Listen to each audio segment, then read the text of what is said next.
conmigo ahí segunda carta a Timoteo, ¿sí? Segunda de Timoteo, capítulo 2, versículo 1 al 7.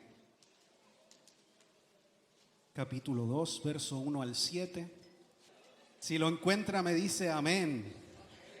Si no, lo leemos juntos ahí apoyados en la pantalla. Dice así la palabra del Señor: Tú pues, hijo mío, esfuérzate en la gracia que es en Cristo Jesús. Lo que has oído de mí ante muchos testigos, esto encarga a hombres fieles que sean idóneos para enseñar también a otros. Tú pues sufre penalidades como buen soldado de Jesucristo. Ninguno que milita se enrede en los negocios de la vida a fin de agradar a aquel que lo tomó por soldado. Y también dice: el que lucha como atleta no es coronado, sino lucha legítimamente. El labrador, para participar de los frutos, debe trabajar primero. Considera lo que digo y el Señor te dé entendimiento en todo. Oramos al Señor. Padre, gracias porque tengo la oportunidad ahora de compartir, de hablar de tu palabra, Señor. Dame gracia, fuerza, de nuevo, Señor, unción, pasión. Úsame, Espíritu Santo, para hablar de tu verdad y que sea siempre tu palabra el centro de nuestras vidas y que sea tu palabra la que nos guíe siempre a toda verdad. Que ella, Señor, venga a consolarnos, a exhortarnos en todo momento, Señor, a corregirnos en todo nuestro caminar contigo. Gracias, Señor, en tu nombre, Jesús. Amén y amén.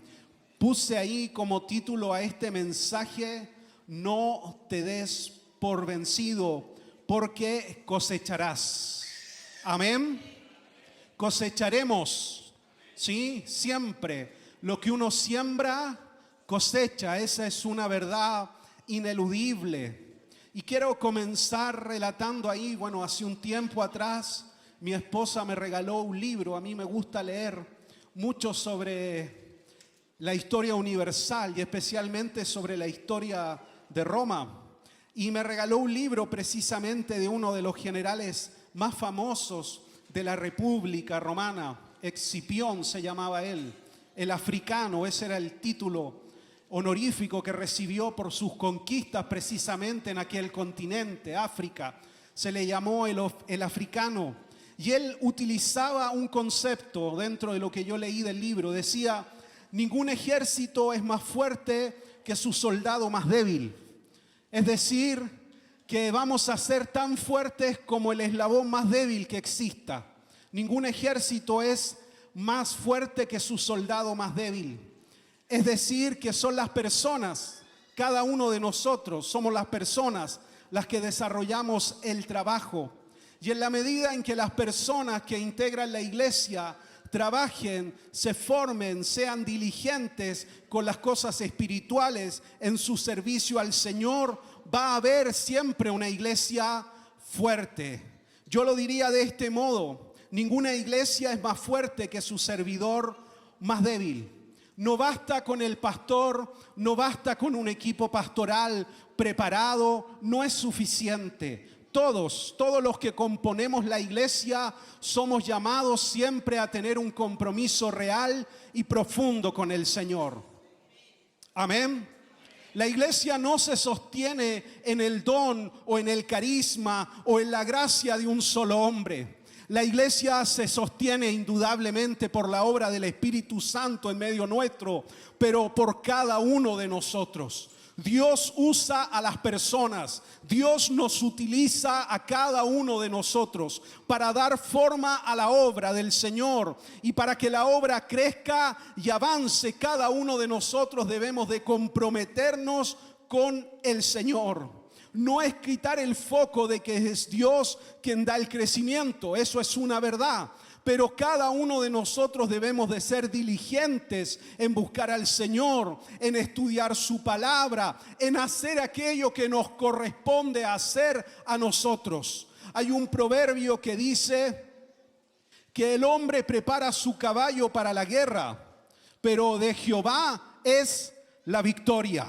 Es Él el que da la victoria, pero yo debo de prepararme para enfrentar los desafíos que la vida trae, que la vida espiritual conlleva.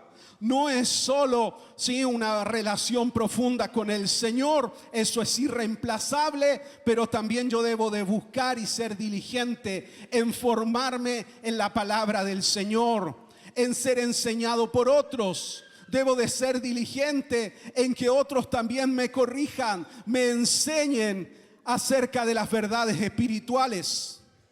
Como dice ahí también el salmista, si Dios no guarda la ciudad, en vano, dice, vigilan quienes las están guardando o velando, diría en un lenguaje más antiguo.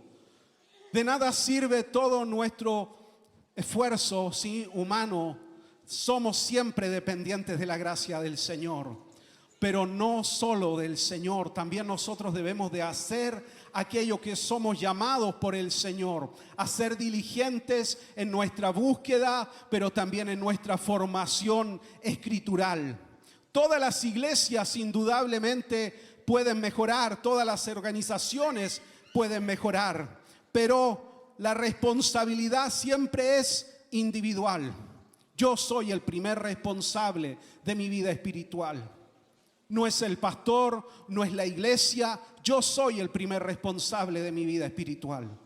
Yo soy el primero que debe asumir esta responsabilidad frente al Señor. De buscar al Señor, de formarme en la palabra, de amar su palabra.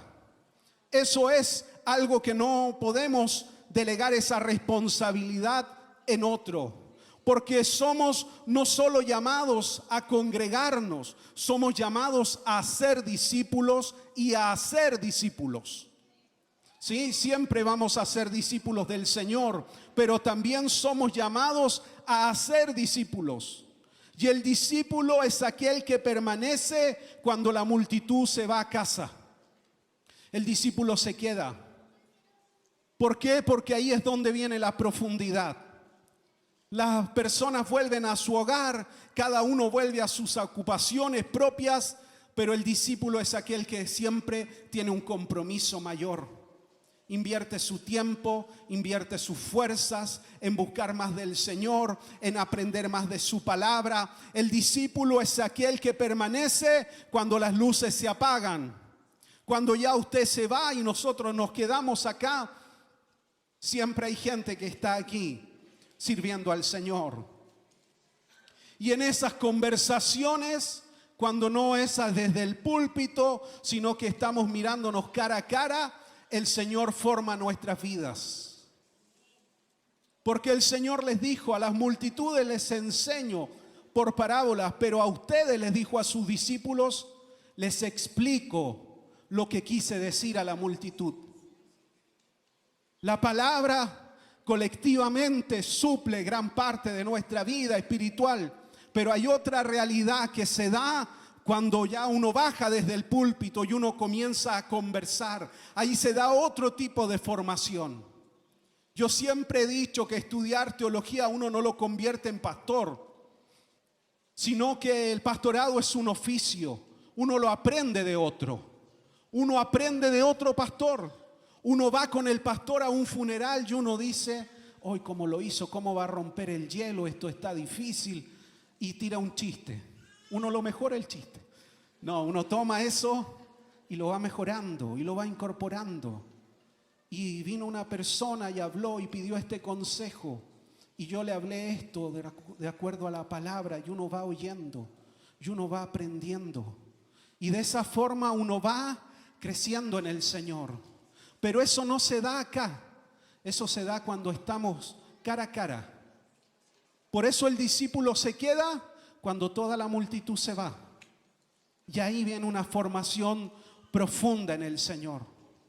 Pablo le escribe esta carta precisamente a su discípulo Timoteo. Pablo está preso, pronto a ser martirizado, y en medio de eso escribe esta carta a Timoteo, un joven pastor que estaba a cargo de una obra en una ciudad llamada Éfeso. Ese es un poco el contexto de lo que acabamos de leer. Pablo sabe que va a ser martirizado. Entonces le escribe a Timoteo para darle ánimo, pero también para impulsarlo a que tome su lugar en la responsabilidad que debe de hacer como pastor frente a la iglesia de Éfeso. Lo llama para animarlo en el fondo, pero también para impulsarlo hacia lo que viene. Timoteo debe de asumir su lugar en la historia de la iglesia. Pablo le habla como un padre a un hijo. Y el primer consejo que le da es: esfuérzate en la gracia del Señor. ¿Cómo uno se esfuerza en la gracia? Bueno, primero reconociendo que dependemos totalmente del Señor. Dependemos del Señor. Dependemos de su gracia. Es el punto de partida. Somos dependientes de su gracia, de su favor y de su amor sobre nuestras vidas. Debemos entonces de reconocer que necesitamos de Dios. Por eso estamos acá. Yo siempre digo que la gente que va a la iglesia es la gente que reconoce que necesita de Dios. Por eso estamos acá, no porque seamos mejores que otros, sino porque hemos reconocido que necesitamos de Cristo nuestro Señor. Nos reconocemos como pobres en espíritu, por eso estamos acá. Esa es la primera condicionante para entrar en el reino de los cielos: reconocernos como pobres en espíritu, necesitados de la gracia del Señor. Por eso Pablo le dice a Timoteo: esfuérzate en la gracia. Reconoce que todo lo que puedes hacer es por la gracia de Dios sobre tu vida. Pablo lo expresó también de otra manera: no fui yo, fue la gracia de Dios que trabajó en mí para alcanzar el propósito que el Señor tenía para mi vida. Si reconocemos que dependemos totalmente del Señor, entonces Dios siempre será el centro de nuestras vidas. De ahí parte todo, de ahí comienza todo. Y Pablo le dice a Timoteo: lo que vistes y oíste de mí en presencia de muchos testigos, esto encarga a creyentes dignos, dice ahí la NBI, que estén capacitados para enseñar también a otros. Como lo dijimos, Timoteo vio y aprendió del apóstol Pablo. Lo que vistes, lo que oíste de mí en presencia de muchos testigos, esto es lo que tú tienes que reproducir. Esto es lo que tú tienes que enseñar y encargar a otros para que el evangelio no se detenga conmigo ni contigo. Yo estoy preso, tú estás en libertad, pero el evangelio no puede terminar ni con mi vida ni con la vida de Timoteo. Tiene que continuar. Tienes que encargar este evangelio a otros. Y acá aprendemos un principio importante. La fe no es algo que pasa solo en mí, es algo que debe pasar a través de mí. Debe de traspasarme a mí. ¿Para qué? Para que sea también encargada a otras personas. No puede ser solo un encuentro mío con el Señor y ahí se acaba todo. Yo soy llamado a hacer discípulos, a enseñar a otros, pero para enseñar a otros primero debo de ser enseñado. Ese es el principio. Primero debo de ser formado para poder formar a otros. Debo de yo ser enseñado para poder enseñar a otros. El evangelio no puede terminar conmigo. Inicia en mi corazón por la fe en Cristo, pero es para muchos otros. Eso le dice Pablo a Timoteo: llegó tu momento, llegó el tiempo de hacer discípulos como yo lo he hecho contigo. Llegó el tiempo de que cada uno de nosotros podamos reproducirnos en otros, de hacer discípulos. Si usted está acá, es llamado a ser discípulo. Si usted aceptó a Cristo, esta es su misión. Este es el propósito de su vida: hacer discípulos a otros, predicar el evangelio a otros. Pero para eso también yo debo de ser discipulado, también yo debo de ser enseñado. A mí me gustó mucho un ejemplo que un día me dio un hermano. Estábamos en una reunión de diáconos acerca de este principio de ver y aprender de otros. Y él dijo: me acuerdo yo de mi primer día como diácono, contó el testimonio él. Y yo estaba muy preocupado, dijo, de mis tareas. Me habían designado una labor y yo estaba preocupado, muy serio. Entonces estaba preocupado de eso. Y en eso viene mi pastor, dice, refiriéndose a mi papá. Y mi papá me dijo, y mi pastor me dijo: hola, ¿cómo está? Y me dio un abrazo, dijo. Y yo, como estaba serio, preocupado de mi labor, le dije, bien, pastor. Y fui como un poco cortante, me dijo. Y él me dijo, ¿y por qué estáis tan serio? Es que me pusieron acá y tengo que estar atento a lo que sucede. Sí, me dijo, pero sonríe, Jesús te ama. Una sonrisa, le dice, alegra el rostro y cambia el ánimo de la gente que viene llegando a la iglesia. Y se fue, dijo. Y yo seguí como serio y pensé, y dijo, no, yo tengo que ser como el pastor, tengo que aprender de él. Tengo que tener una sonrisa en el rostro para recibir a los hermanos que vienen llegando a la casa del Señor. Porque un abrazo y una sonrisa cambia la disposición de la gente a recibir la palabra. Lo que viste y oíste, le dice Pablo a Timoteo, eso encarga a otros que sigan este ejemplo. Y le da una característica, dice que deben de ser dignos de confianza, dice la NBI.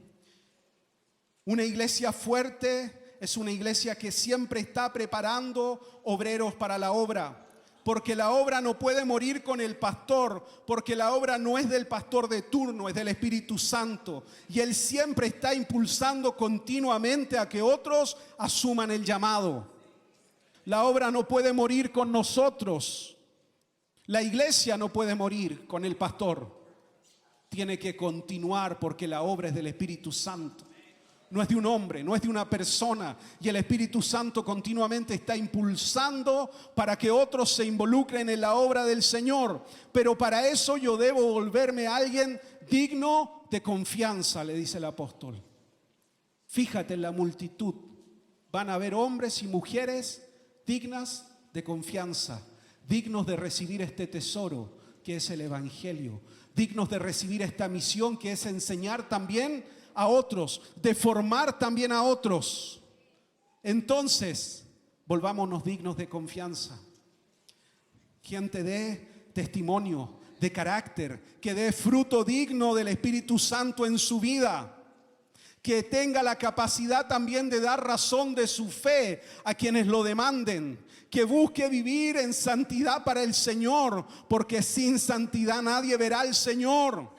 Santidad conviene a la casa del Señor, Salmo 93. La santidad conviene a mi casa. Seamos hombres y mujeres dignos de confianza para recibir este tesoro que es la palabra del Señor, para enseñar también a otros. Pablo le dice, sufre y comparte penalidades como buen soldado de Cristo. Yo puse aquí, sufrimos por las cosas que tienen valor para nosotros. Pablo sufría por el Evangelio. Esa era la motivación de su vida. Y le da 3 ejemplos del carácter que debe tener un creyente o que cada creyente debe lograr alcanzar. Le habla acerca de un soldado, de un deportista y de un labrador. Esos son los ejemplos que le da Pablo. Los 3 hablan de un mismo carácter, de un carácter firme y comprometido. El soldado, dice, no puede estar enredado en los negocios de la vida. Tiene que estar preparado para ir a la guerra. No puede decirle al general, no puedo mañana, tengo un cumpleaños. Y la semana que viene no puedo, ¿sí? Tengo vacaciones. Cuando el general llama, tiene que ir a la guerra. Y todo se pospone. Eso es lo que le dice Pablo. El deportista toda su vida está enfocada en alcanzar una meta, un logro, en alcanzar la corona. Todas sus decisiones pasan por alcanzar esa meta, ese objetivo, ser campeón, ser coronado. Un deportista se cuida de lo que come, de las horas que duerme, se cuida de todos los aspectos, aún más mínimo. Porque cualquier descuido en alguno de esos aspectos y va a afectar su rendimiento. Y no va a alcanzar su meta, lo que ha soñado. Hay deportistas que se preparan por años para correr 10 segundos. 10 segundos. Y llevan años de preparación. Pablo le dice, así tiene que ser tu enfoque. Y el labrador se levanta todos los días y siembra en esperanza. haya sol, haya lluvia, haga frío, haga calor, el labrador está sembrando y trabajando la tierra. Tiene un carácter firme, determinado, porque primero debe de trabajar para participar de la cosecha. Entonces Pablo le dice en el fondo a Timoteo, este es el carácter que tú debes tener porque tú estás llamado al pastorado, a estar al frente de la obra del Señor. Y si queremos nosotros involucrarnos en la obra del Señor, este es el carácter al que somos desafiados por la palabra a tener. Estos 3 ejemplos también tienen en común otra cosa: dependen de otros para cumplir su misión. No existe un soldado solitario, es parte de un ejército. Como diría nuestro pastor, los llaneros solitarios no existen. Usted no puede hacer solo la obra del Señor, necesita el cuerpo de Cristo. Eso de que yo me encierro en mi pieza y pongo prédica y ahí yo solito y nunca me congrego, no, eso no funciona.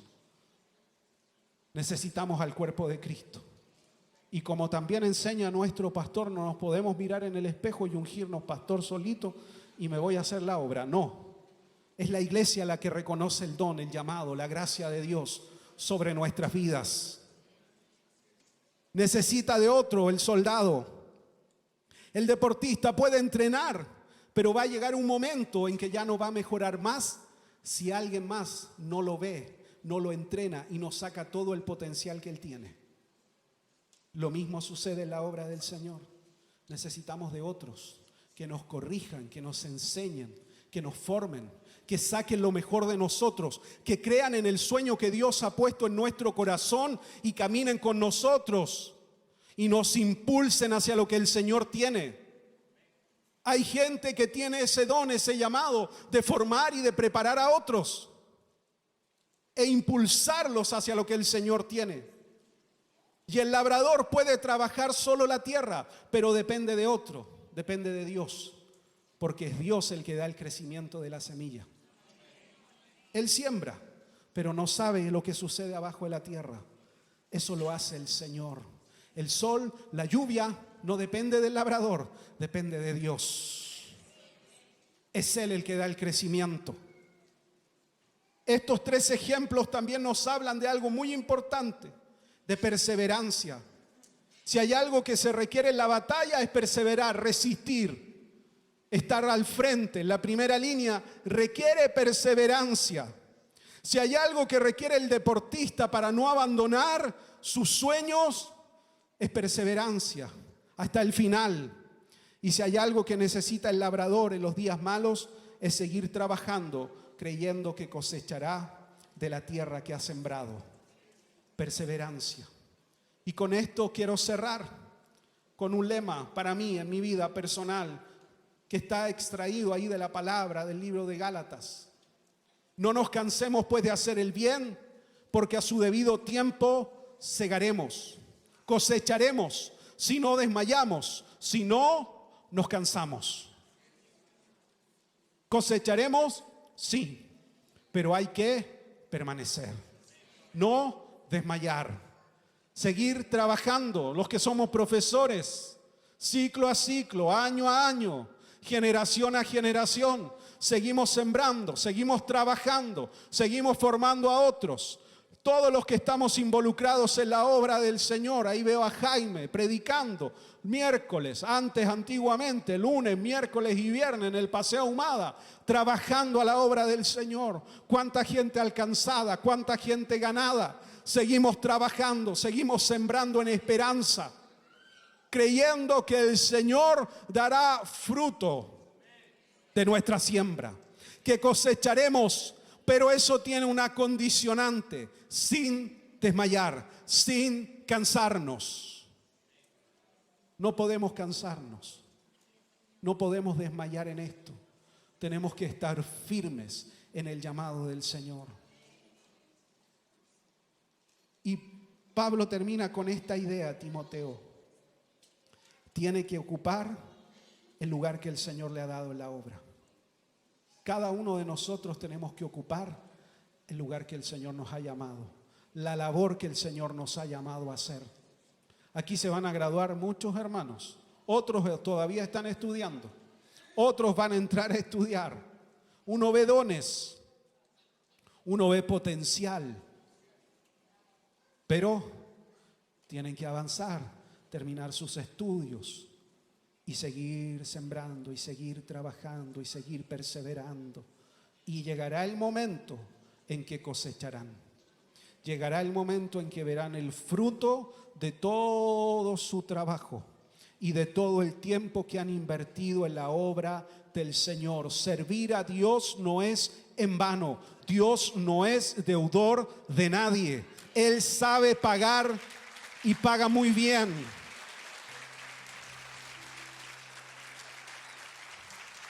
Y no estoy hablando de algo monetario.